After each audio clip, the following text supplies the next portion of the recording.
Welcome back to my channel. It is me, Kadero Hudson, the Millennial Investor 1914. Holla at your boy. I wanted to get back in the streets. I want to get back in these streets.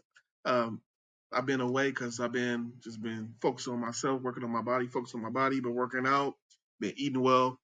Last time I made a video, I was on my way to Mexico for a wedding, so I'm back. And the portfolio is still churning, still turning. So what we're going to talk about today is we're going to talk about September's portfolio update going into right now. This month is October. See, I got the gold on my wrist.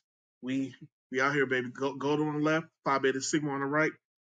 But I'm not going to waste you guys' time. We're gonna dive in. Year to date. So the last time I made a video, I was excited. My portfolio hit 100,000. So now it's time to reshuffle my goals. So the next goal is 250,000. To grow my portfolio to 250,000, and yeah, yesterday I had a pretty good day. Yesterday I was up 2.68% in a day. That's because of one stock, and the stock is called Comfort Systems. It's definitely a bad boy. So for the month of October, as of October 24th, the S&P 500 is up 2.39%. I am personally up 3.20%.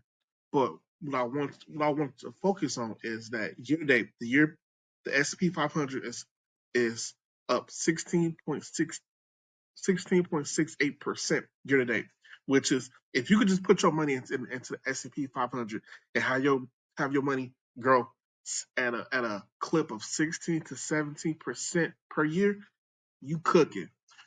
But for me, it's it ain't even at the end of the year yet, and my returns is at 26.06%.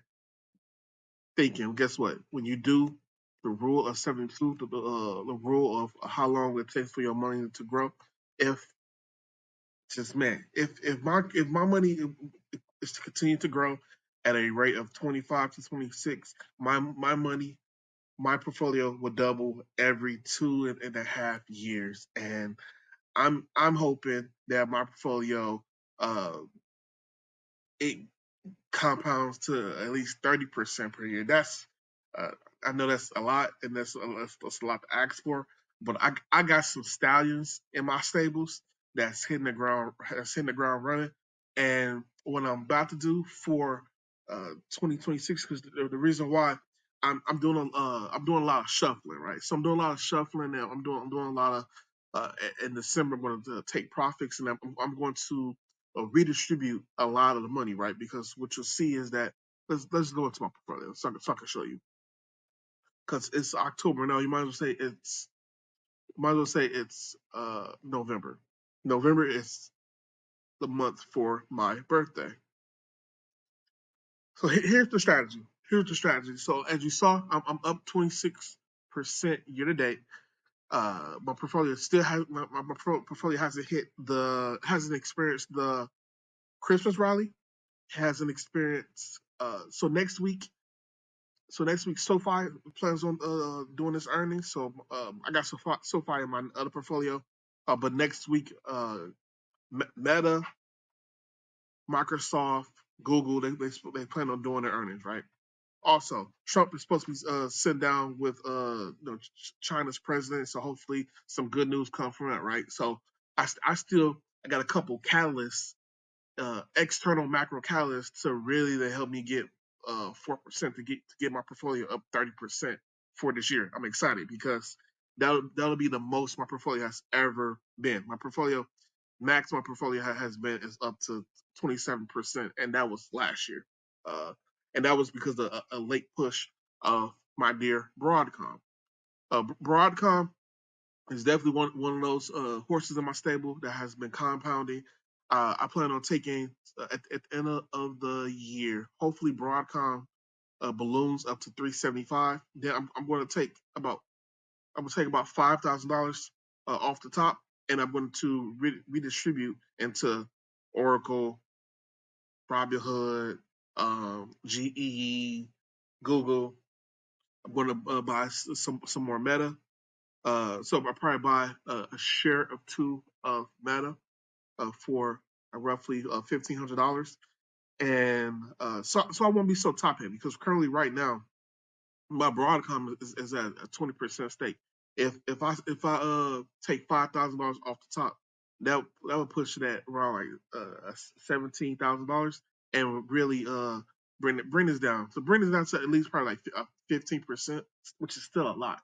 Anything above a 10% allocation in the portfolio, it's a lot. But that's what we're gonna do. And I'm also uh, going to be creating, and going to be exciting in these next couple of videos going into 2026. I'm going to start a new series. So my new series is my high yield dividend portfolio series, and in that portfolio, I'm going to start with at least $2,000, and I'm going to be contributing at least $450, $500 into that portfolio per month uh, next year, 2026.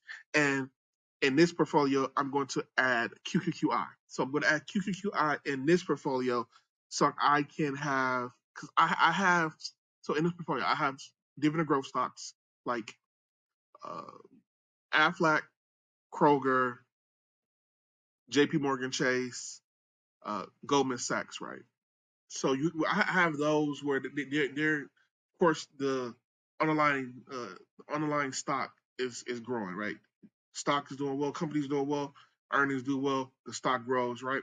And it pays a dividend, pays a juicy dividend, grows a dividend at a at least 10%, 12% clip, right?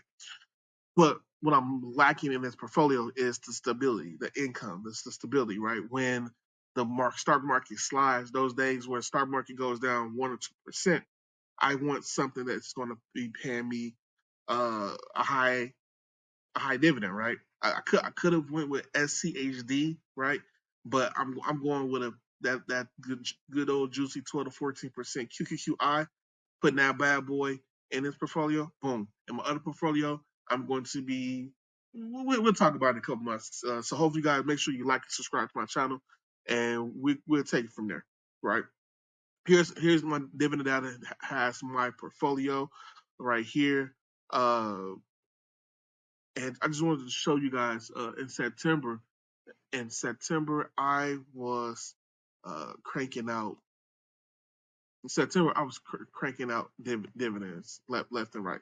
So in September, I made roughly $173 in September, and this is how much I'm going to be making in December, right? So last month, I received $20 from Goldman Sachs. I received $50 from Kroger. My Microsoft stock grew its dividend, so well, that baby growing at a 10% clip per year. Love it, right? I've been adding to my Aflac stable, and now Aflac pays me $30 per quarter, which is nice. Broadcom pays me roughly $36. When I trim it in December, this is going to go down, so this is going to make me a little sad. But I make up for it. My Google, definitely. I am going to be adding more to Google by the end of the year. I'm going to dump at least $1,500 to at least $1,800 into Google, which that should pump this up a little bit. I want to at least get this up to paying me at least $10 uh, a quarter. That is especially how much Google pay. That's going to be a lofty goal, but hey, I'm definitely here because Google is definitely a big AI play for me, and then Meta is going to be a AI play for me as well. Pays me $7.88 per quarter, and I'm looking at the end of the year to add at least maybe two shares. So we're going to be dumping at least $1,500 into Meta to get those two shares. So hopefully that increases that. So for a total of $173. And then once I add QQQ is going to do what? Increase my monthly paying dividend. Shout out to that, right? Shout out to me. just want to go back to the summary real quick. So again, my portfolio, I'm back. My portfolio is at 104,000. My portfolio went up 2.69% yesterday, and guess what? October is not done yet. We still got Thanksgiving. People gonna be spending Thanksgiving. We got the Trump and China beef and the news and everything. So we got many different catalysts for my portfolio to go up. I'm excited, and so the next goal is 250,000. Build out a high dividend portfolio, focus on adding more money to my Roth IRA, and also focus on uh, adding more money to Bitcoin. So I have quite a few goals that I am planning at what I'm trying to do. But also, another thing I'm trying to do is for my birthday, I'm going to go to Austin for the first time. So shout out to me. Spend about a week there. It's going to spend some. Going to spend some money. Go to a steakhouse, and then in December I'm gonna go to Colombia. And so, uh, shout out to the end of the year. Shout out to 2025 and many blessings for 2026. Like and subscribe to my channel. Holla at your boy. We here, millennial investor. We here for the lifestyle, traveling, but we also here for the investing part. Make sure you follow me along this journey. Peace.